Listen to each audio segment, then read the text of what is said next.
Bonjour à tous et bienvenue dans ce nouvel épisode EDB World. Aujourd'hui, on va parler de la fermeture d'un roller coaster mythique. Allez, c'est parti.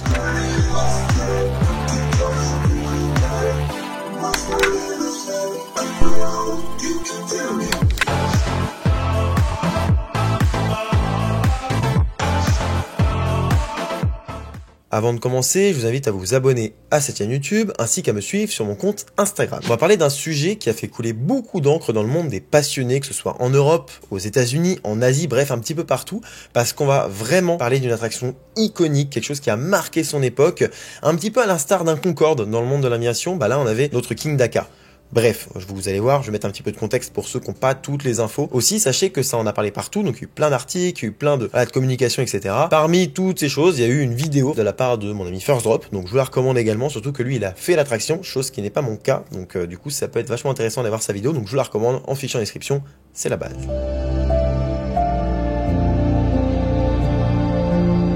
King Daka était une montagne russe, et ça fait mal de parler au passé, qui détenait des records de vitesse, de hauteur, et qui avait une technologie particulière. Concrètement, elle a ouvert le 21 mai 2005. À son ouverture, elle détenait plusieurs records du monde.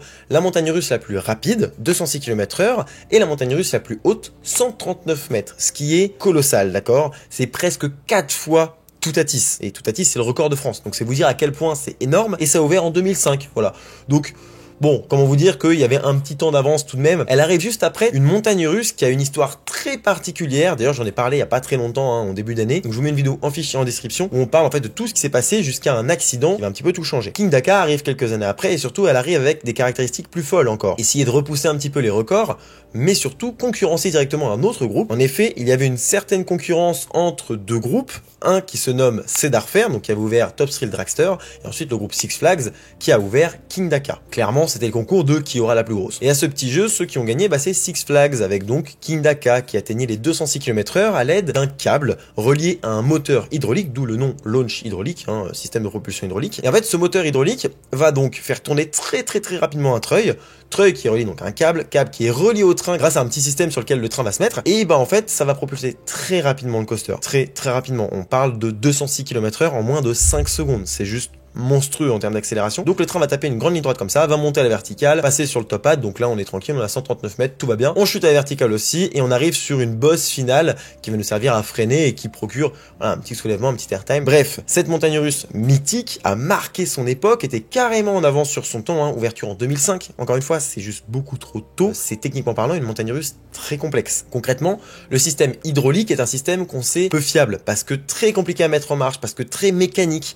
Donc on a tellement de friction pour refroidir tout le système, c'est très compliqué et c'est un peu une technologie d'un autre temps. Mais ça veut pas dire que c'est une mauvaise technologie en termes de sensation, parce qu'en termes d'accélération, c'est monstrueux. Il y a qu'un seul autre système qui arrive à être un peu plus vénère, c'est un système à air comprimé. Donc là, les meilleurs c'était SNS, un autre constructeur. Et vous allez voir, ce système-là aussi était encore plus complexe, encore plus capricieux, encore moins fiable, donc cassé encore plus rapidement. Et en termes d'entretien, c'était encore plus une horreur. King Daka, c'est ça. Et pour les passionnés, donc oui, c'est une montagne russe qui ouvrait pas tout le temps. Des fois, il y avait des problèmes. Donc, on arrivait de la journée et puis le coaster ne tournait pas. Oups. Quand on voit la finalité, certains ont raté le coaster de cette manière-là. Et là, ça pique, en fait. Ça fait très mal.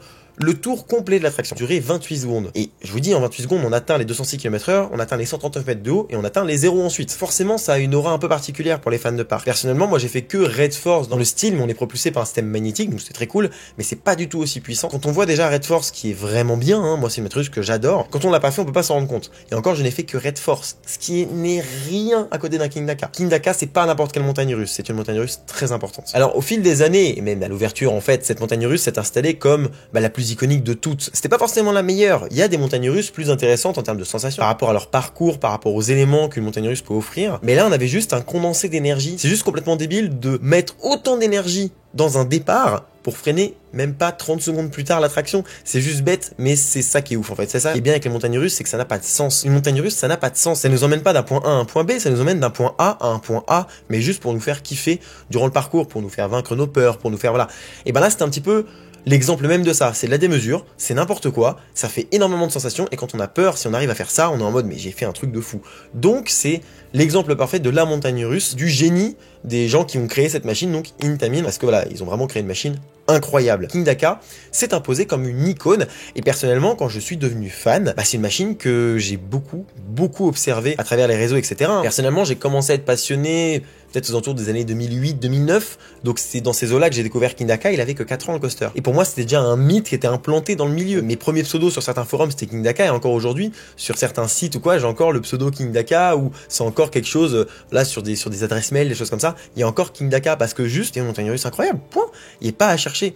Et je me suis toujours dit, Étienne, imagine la tronche que tu feras, l'effet que ça te fera, le jour où tu seras assis dans ce train, à ce moment-là, qu'est-ce que ça fera d'être assis là, en bas de cette colonne énorme de rails, qu'est-ce que ça fera? Et me dire que je ne le ferai pas, ça fait très mal. Ça, vraiment, là, quand je suis allé sur le site RCDB, donc Roller Coaster Database, qui est voilà, une base de données, j'aurais jamais imaginé voir cette attraction marquée fermée. Et aujourd'hui, elle est marquée fermée, et c'est juste, mais c'est horrible quoi de se dire que cette montagne russe est fermée, on s'attendait pas du tout à la voir disparaître.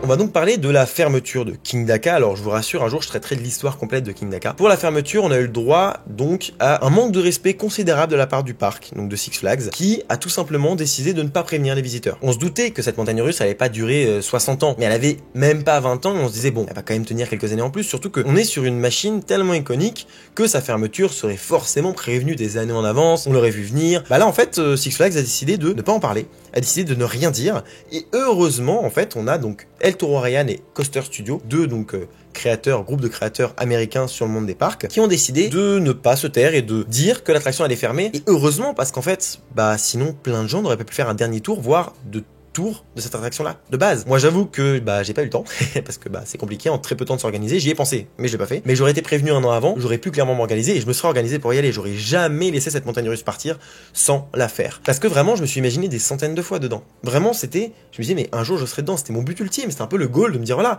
moi, je chasse pas les montagnes russes, je veux pas faire toutes les montagnes russes du monde, je veux faire les meilleures, et surtout les plus iconiques, et celles qui ont une meilleure histoire. Surtout quand donc, l'attraction ferme, et le parc annonce, l'attraction elle est fermée, elle rouvrira pas. D'accord, mais pourquoi vous avez fait ça? Pourquoi vous n'avez pas prévenu avant?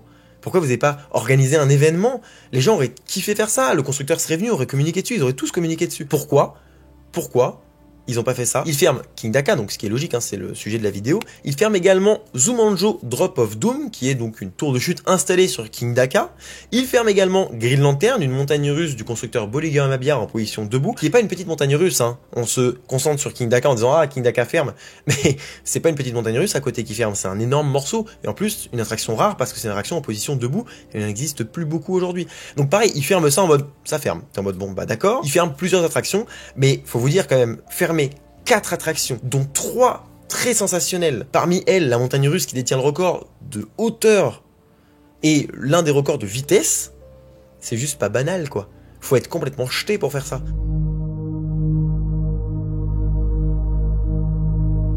Cette fermeture marque donc la fin d'un mythe, d'une icône, mais surtout ça annonce la fin de beaucoup de montagnes russes parce que cette année, en 2024, on a perdu beaucoup d'attractions très importantes.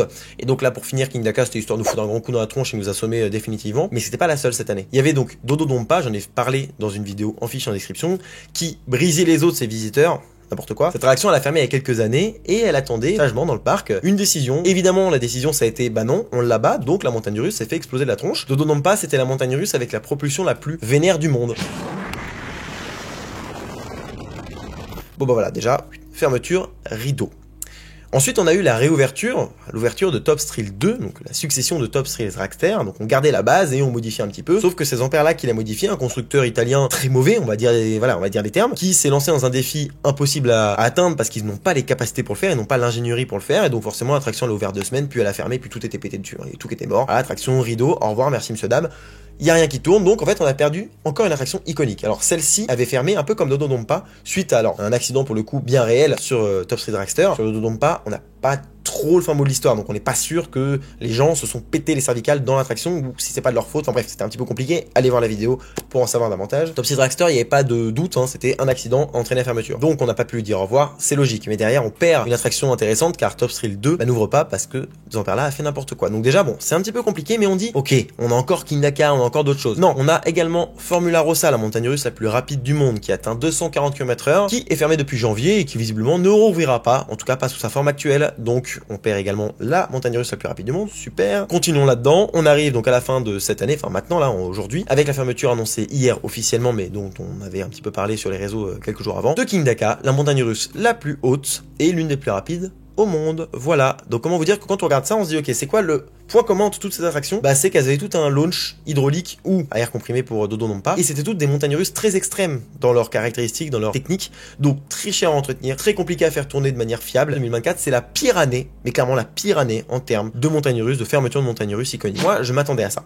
Je comptais faire une vidéo, d'ailleurs j'en parle à la fin de celle sur Top Thrill Dragster, que les montagnes russes de ce type-là, propulsés de manière ultra vénère avec des launches très complexes, qui sont en avance sur leur temps, hein. Clairement on est sur une sorte de Concorde pour l'aviation, mais dans le monde des parcs, avec des montagnes russes qui atteignent des vitesses qui sont juste complètement dingues et complètement débiles, et donc forcément, bah on arrive à un moment donné où c'est plus viable, mais je me disais que certaines montagnes russes allaient être conservées en l'état, pour dire voilà, on garde une pièce de musée, ça peut être un petit peu un argument des fois de dire voilà, j'ai le dernier modèle de ce constructeur-là, iconique, machin. Donc aujourd'hui, il y a plus beaucoup de montagnes russes propulsées par launch hydraulique, parce que déjà il n'y en avait pas beaucoup de base. J'espère qu'il y a des parcs qui vont dire ça et qui vont dire on conserve notre montagne russe, sa propulsion hydraulique, et on en fait un argument de vente, un argument pour la déclencher une visite. C'était ce que je comptais dire à la base dans la suite de ma vidéo sur Top Thrill Dragster, chose que je n'ai pas pu faire parce que Top Thrill 2 a périclité, et donc je vais faire une vidéo entre deux. Bref, c'était tellement le bordel que du coup j'ai pas pu en parler dans l'ordre que je veux, mais cette vidéo là elle fait un petit peu le lien entre tout. Mais je vous en faites pas, il y aura une histoire sur King Dakar, il y aura la suite de Top Thrill Dragster, Top Thrill 2 du coup, bref, il y aura tout ça, mais quand on aura un peu plus d'informations. En tout cas, si vous avez l'occasion de passer dans un parc où il y a des montagnes russes un peu anciennes ou très anciennes, qui ont des technologies un peu bizarres, foncez, parce que bah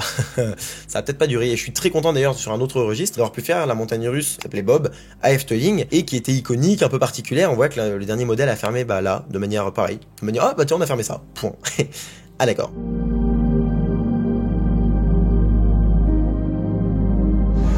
Orange Train, are you ready for the final launch of the night? We want to hear you nice and loud as you go over the top. Enjoy the ride on the King of all coasters, King Dakar. Hold on. You guys ready?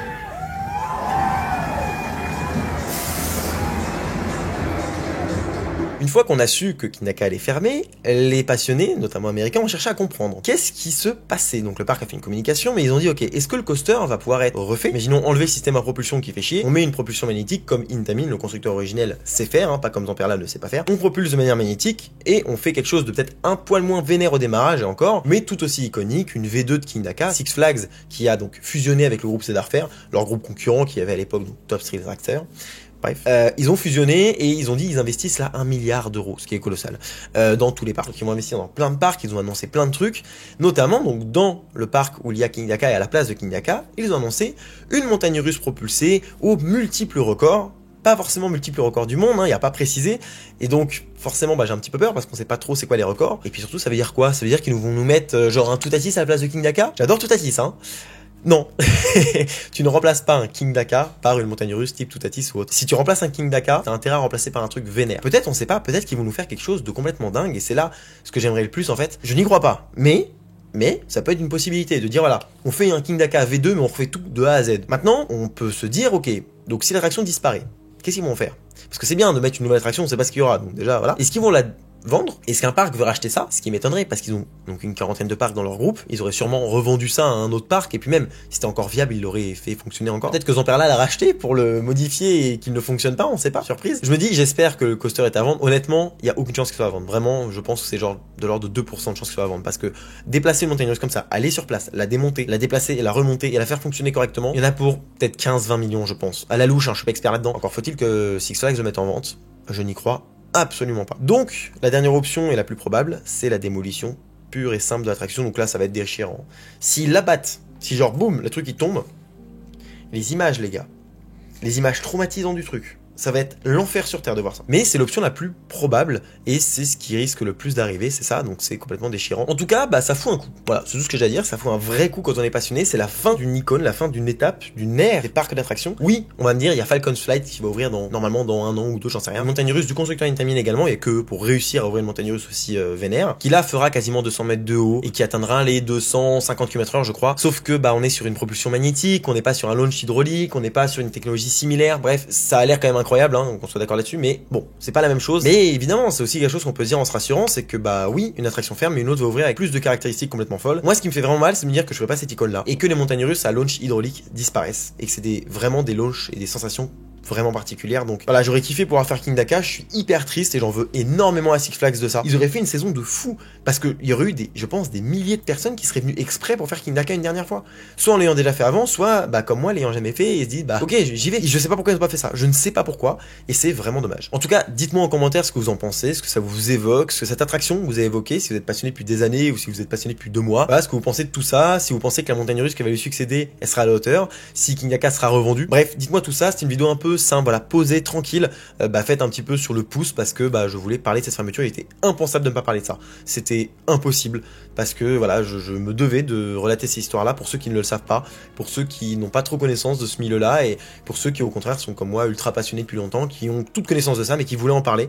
N'hésitez pas, et puis l'espace commentaire est là pour vous. Dites-nous surtout, s'il vous plaît, si vous avez fait King Daka, mettez-le en commentaire, racontez-nous ce que c'est, ce que ça vous évoque, c'est trop important, ça va parler à plein de gens et ça va être trop cool. Bref, je suis hyper triste d'avoir fait cette vidéo aujourd'hui. En termes de montagne russe iconique comme ça, il n'y en a pas d'autres, aussi vieilles, aussi anciennes, il n'y a pas d'autres que celle-là, c'était King Daka et King Daka il n'y a plus.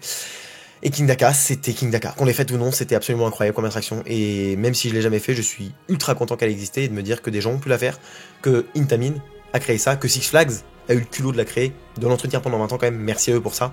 Mais voilà, je leur en veux pour cette fermeture et je suis très triste de me dire que cette attraction est fermée et que jamais plus on la verra tourner et on ne pourra monter dedans. Bref, voilà, c'est à présent la fin de cette vidéo. Je vous remercie d'avoir suivi jusqu'au bout. Je vous dis à bientôt pour un prochain épisode sur No DB World, sur une vidéo dans un parc. Et puis d'ici là, long live the king.